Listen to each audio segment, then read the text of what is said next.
Monsters ஃப்ரான்ச்சைஸில் அடுத்து வரப்போகிற காட்ஸிலா எக்ஸ் காங் சூப்பர்னோவா மூவியோட cinematographers Dan Mindel and Simon England இன்ஸ்டாகிராமில் ரீசெண்டாக ஒரு போஸ்ட்டை போட்டிருக்காங்க.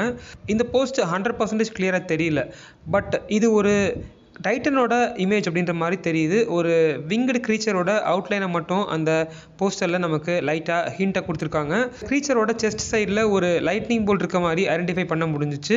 நிறைய பேர் பிலீவ் பண்ணுறது கிரிஃபான் அப்படின்ற ஒரு மான்ஸ்டராக இருக்குன்ற மாதிரி. யார் இந்த கிரிஃபான் அப்படின்னு கேட்கலாம். ஆக்சுவலாக 1996 ஒரு காட்ஸிலா மூவி டெவலப்மெண்ட்டில் இருந்துச்சு. அது ஒரு சில காரணங்களுக்காக ப்ரொடக்ஷனுக்கு வரல. So TriStar Pictures and Toho Pictures இவங்க ரெண்டு பேத்துக்கும் டீலிங் போயிட்டு இருந்துச்சு. இந்த மூவியோட ரைட்ஸை, அதாவது இந்த காட்ஸிலாங்கிற கேரக்டர் ரைட்ஸை யார் ஓன் பண்ணுவா.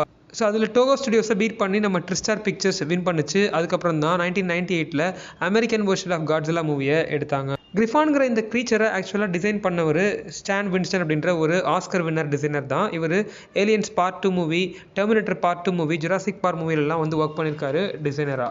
1996 டெவலப்மெண்ட்டில் இருந்த அந்த அன்ப்ரொடியூஸ்ட் காட்ஸிலா மூவியோட சினாப்சிஸை பொறுத்த வரைக்கும் இந்த கிரிஃபான் அப்படின்ற க்ரீச்சர் ஏலியன் அப்படின்ற மாதிரி சொல்லப்படுது. ஒரு பயோ இன்ஜினியர்டு வெப்பன் அப்படின்ற மாதிரியும் சொல்கிறாங்க.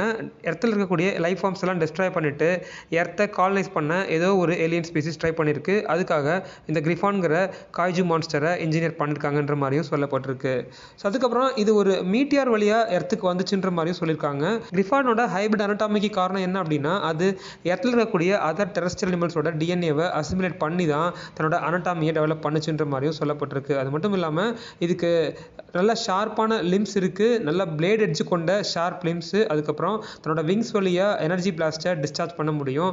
கிளாஸ் கொஞ்சம் பெருசாகவே இருக்குது. ஹூப்டு ஃபீட் நம்மளால் பார்க்க முடிஞ்சுது. முகம் பார்த்தீங்கன்னா ஒரு ஹைனா மாதிரி, ஒரு பியூமா மாதிரி தெரியுது. எக்ஸாக்டாக சொல்லணும் அப்படின்னா கிடோராவோட சப்ஸ்டிடியூட்டை தான் இந்த கிரிஃபான் அப்படின்ற மான்ஸ்டர் டெவலப் பண்ணப்பட்டுச்சுன்ற மாதிரியும் ஒரு சில கருத்துக்கள் போயிட்டு இருந்துச்சு.